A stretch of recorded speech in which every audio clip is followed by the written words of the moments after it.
He leaned back in his leather armchair at the head of the table, swirling his bourbon like he owned the world, and let the words slip out loud enough for everyone to hear. That extra 150 grand from Nana really sealed the deal on my lake house down payment. My heart stopped cold.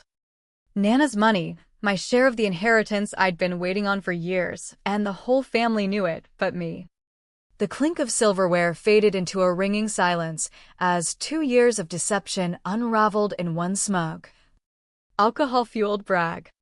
My brother had taken it all, and he was toasting to it like a victory lap.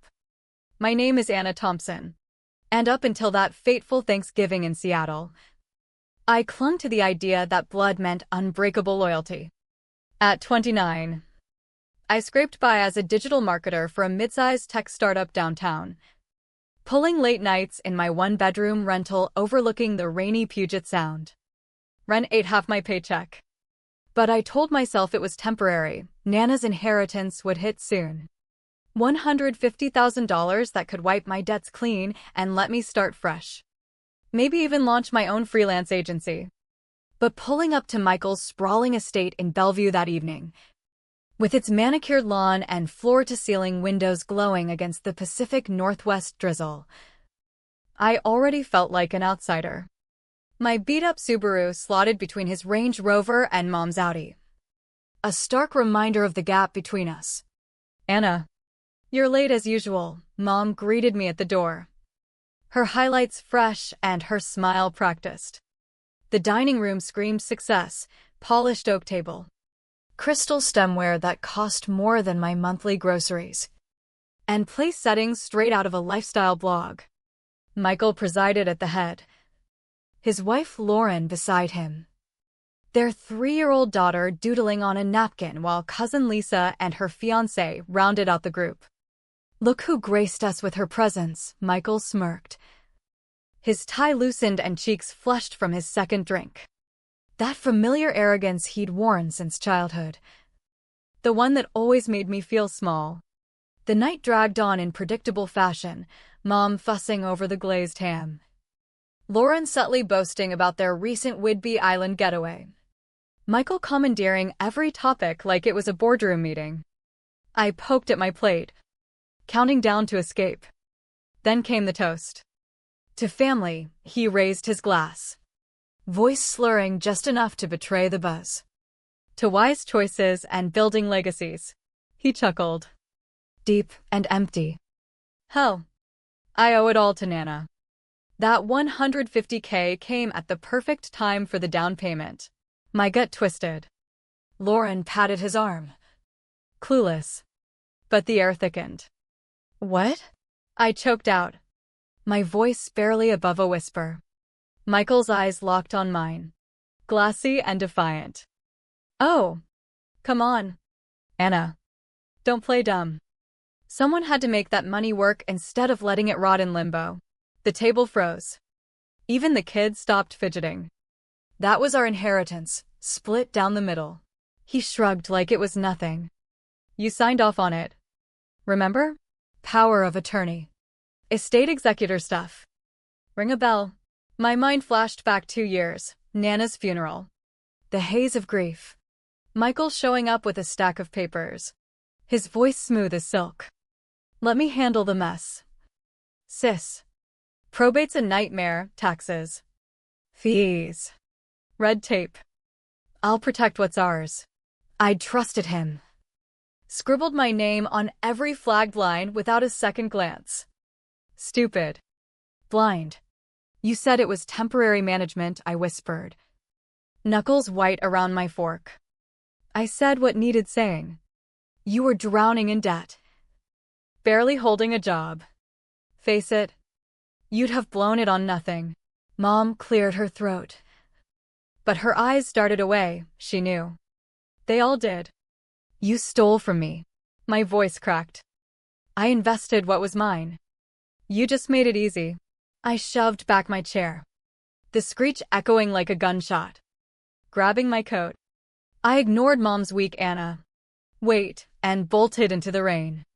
Behind me, Michael's laugh boomed. "Happy Thanksgiving, little sis." Thanks for the upgrade.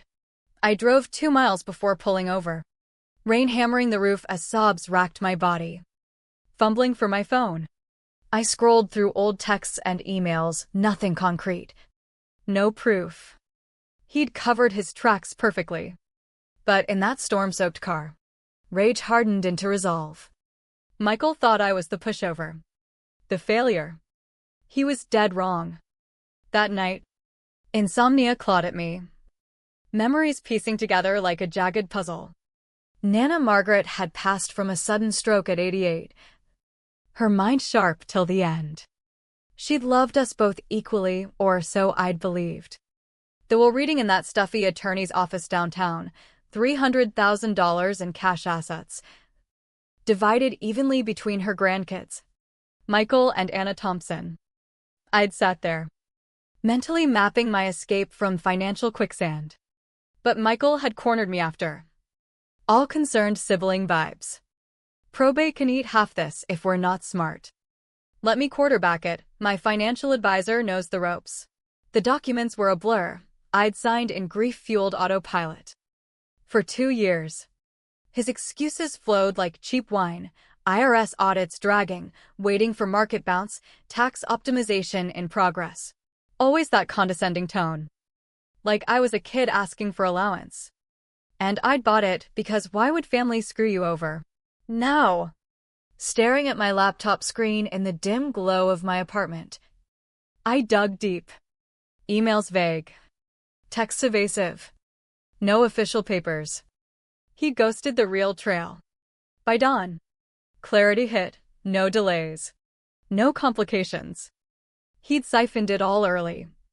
Using my signature as cover. Nana's fairness twisted into his greed. My phone lit up, a text from Mom, "Sweetie. Michael's stressed with the new property. Maybe apologize for the outburst." Then from Michael, "Overreact much? You signed. Deal with it." And a third, "No proof. No problem. Back off." Taunts from a thief secure in his castle. But he'd slipped, admitting it aloud. Witnesses present. That was my weapon. I called my old college buddy, Rachel Gomez, a forensic accountant at a Big Four firm. "Anna, you sound wrecked. Need your expertise off the books." We met at her loft in Capitol Hill. Coffee steaming as I spilled the betrayal. "That son of a bitch," she muttered. Logging into secure databases. She worked silently. Nana's full name? Margaret Elaine Thompson. Death date, October 22nd, 2023. 20 minutes later, jackpot. Transfers from the estate account, November 2023. $100,000 to Michael Thompson. December. $90,000. January 2024. $110,000. Total $300,000, all to his accounts. Where'd it go next? More clicks. Funneled into MT Ventures LLC. Sole owner, Michael Thompson. Then bounced to Pacific Equity Partners. Co-owned with his college bro, Derek Hayes, an investment hotshot. She pulled up filings. He declared the full $300K as solo inheritance on taxes. No mention of you. And look, your signature on the forms. Side by side with my real one from Elise, forged. Sloppy loops. Wrong slant. Federal felony territory. We uncovered more. Fake consulting fees from the estate to his shell companies. Phantom legal bills. He'd looted and laundered. Rachel compiled it all on a drive. Plus backups. This buries him. But get a shark lawyer. Contingency, they'll salivate over this. As I left, she warned, watch your back. Guys like him don't go down easy. And she was right. That afternoon. A text from unknown, dig deeper and regret it. Another, photo of me leaving Rachel's. We know your moves. Chills raced down my spine. Mom called, drop this. Anna. For the family. You mean for your cut? Silence. She'd gotten $30,000 from his company. Labeled gift. Bought off. That night, My door was ajar, apartment rifled. Nothing stolen, but message clear, we can reach you. I crashed at Rachel's, forwarding threats to her FBI contact cousin. This escalates to stalking. Intimidation, federal. Evidence mounted, notes under wipers. Shadows tailing me. Michael was unraveling. His threats exposing more cracks. Fear fueled my fire, he had everything to lose. And I had nothing left but justice. Attorney Elena Vargas's office towered over the Seattle skyline. Her reputation for dismantling white-collar crooks legendary. Referred by Rachel's cousin. She reviewed my dossier in steely silence. MS. Thompson. This is airtight fraud. Forgery. Evasion. The works. You'll take it. On contingency? Absolutely. But your brother's lawyering up. Conflicting out firms. He's connected tech boards. Political donors. I nodded. He's closing a $10 million merger with Cascade Innovations. Reputation's key. Vargas grinned. Perfect leverage.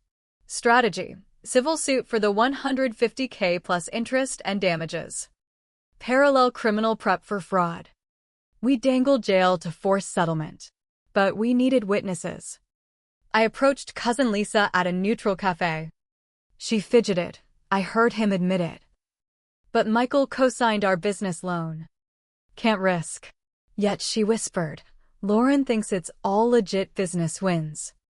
Show her the truth, she's from old money. Hates scandals. Anonymous email to Lauren, key docs attached. No words needed. Next day. Vargas. Michael's camp wants to talk.